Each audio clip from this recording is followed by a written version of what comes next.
রোজিনাস ক্লাবের সমস্ত মৎস্য শিকারী বন্ধু এবং ভিউয়ার্স বন্ধুদের স্বাগত। আপনারা দেখতে পাচ্ছেন একটি রাস্তা আমবাগানের মধ্যে। দুপাশে রাস্তা, ডান দিক বাঁ দিক দেখালাম। বাঁদিকে যেটা দেখালাম ওটা আসছে ভদ্রেশ্বর বিঘাটি মোড় থেকে পারালার দিকে, আর ডান দিকের রাস্তাটা চলে যাচ্ছে বৈদ্যবাটি তারকেশ্বর, যে 12 নম্বর রুট, 12 নম্বর রুটে গিয়ে মিট করছে। এটি হচ্ছে ভদ্রেশ্বর পারালা নীলপুকুর, যেখানে আগামী দিনে পাস শুরু হবে। সেই পাসের ডিটেল আমি আপনাদের সঙ্গে শেয়ার করেছি, আপনারা অলরেডি দেখেছেন। তবুও এই ভিডিওর মাধ্যমেও সেই পাসের ডিটেল আমি আপনাদের সঙ্গে শেয়ার করে দিচ্ছি। আর বর্তমানে পুকুরের পরিস্থিতি কীরকম সেটা দেখার জন্য আমি ভিডিওটি আপনাদের সঙ্গে শেয়ার করছি।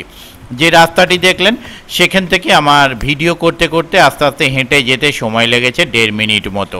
মানে হেঁটে আপনাকে 1.5 মিনিট যেতে হবে যদি আপনি রাস্তায় গাড়ি রাখেন। বা এইখানে যে জায়গাটা দেখছেন মোটামুটি এই জায়গা পর্যন্ত বাইক চলে আসবে, আর 4 চাকা নিয়ে এলে ওই রাস্তায় রেখে আপনাকে 1.5 মিনিট হেঁটে আসতে হবে। মালপত্র বয়ে হয়তো আরও 1.5 মিনিট বেশি হতে পারে। এই পুকুরে মাছের সাইজ গতবারে ছিল খুব সুন্দর, মাছের সাইজ নিয়ে কোনো সমস্যা ছিল না, যথেষ্ট ভালো সাইজের মাছ রেখেছিলেন। আর কমিটি পক্ষ জানিয়েছেন এবারেও ভালো সাইজের মাছ রেখেছেন। তবে কীরকম কি মাছ খাবে সেটা আমি বলতে পারবো না। আগামী দিনে যখন পাস শুরু হবে আমি যাওয়ার চেষ্টা করব, যদি যেতে পারি তাহলে সেই তথ্য আপনাদের সঙ্গে শেয়ার করব। আশা করব যেন শিকারী বন্ধুরা গিয়ে মাছ পান এবং যথেষ্ট ভালো পরিমাণে পাসটি চলে, তাহলে আমারও ভালো লাগবে এবং শিকারী বন্ধুরাও মাছ ধরতে গিয়ে আনন্দ পাবেন। আর এই পুকুরে সুজি কিন্তু কঠোরভাবে নিষিদ্ধ। সুজি ছাড়া অন্যান্য টোপ ব্যবহার করা যাবে, যেগুলো রুলসের মধ্যে দেয়া আছে। এখানেও ডিসপ্লে করছি, এর আগেও ডিসপ্লে করেছিলাম। আর ওনাদের কন্ট্যাক্ট নাম্বারও আমি স্ক্রিনে ডিসপ্লে করে দেবো, সেই কন্ট্যাক্ট নাম্বারের মাধ্যমে কন্ট্যাক্ট করতে পারবেন।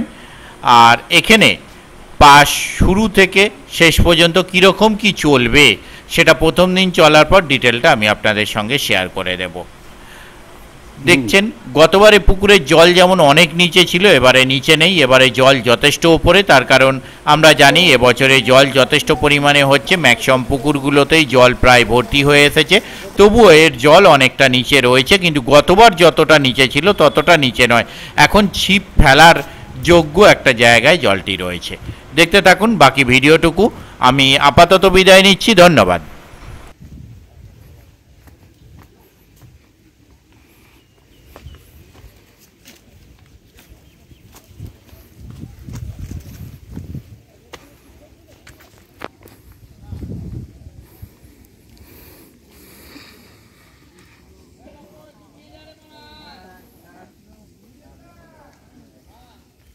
কাকা নাবো ঠিক আছে।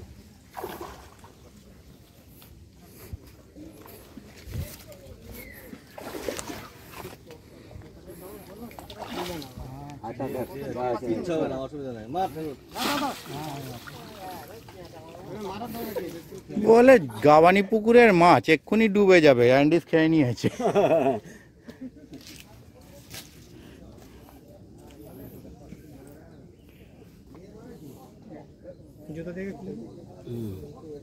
একটা গাঁথলে কি হবে, যা গেঁথেছে ওকে হিঁচড়ে তুলে নিলেও কিছু হতো না।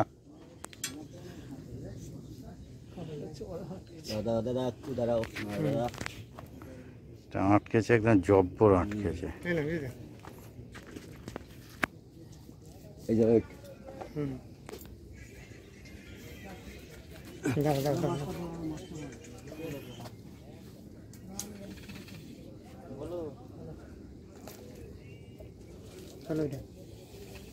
এখানেই আছে।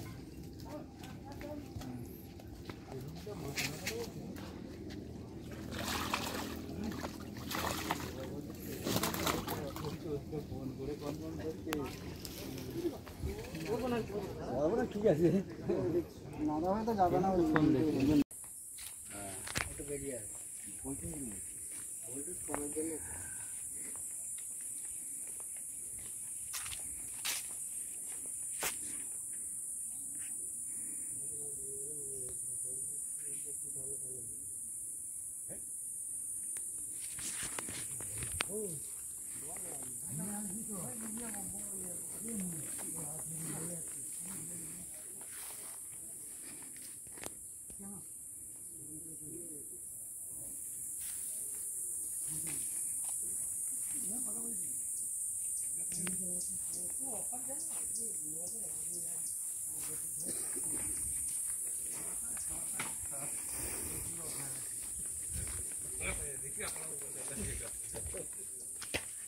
ওদিকে কমাতে গেল, ওদিকে দেখ